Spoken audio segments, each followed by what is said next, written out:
नमस्कार सांग मैंने जय जगन्नाथ जय बजरंगबली वेलकम और welcome back to my mini blog. तो पूर्व वीडियो में कही कौन पाई मो बापा बो हठात आसिक पहुँचले तो मसे पूर्व से आसी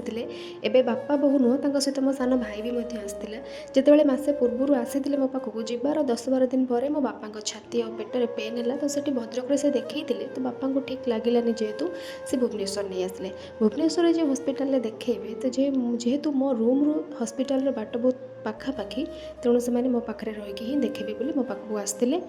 तो परदिन सकाଳେ स्वामी नहीं जी डॉक्टर पाखक समस्ते बाहर की गले देखो मो पुअर केमती कांद बाबा अजय आ मामू को लेकिन कुआड़े जाऊँच देखो केमती कांदुची मो पुआ रही पारे एत जोर से कांदे बुझेगा बहुत ही समय लगे तो जहाँ भी हो से मैंने बाहर की पलि गले जेहेतु से 3 जण जाऊे तो जड़े फास्ट आगे पलैला तापर बापा और बाबा गले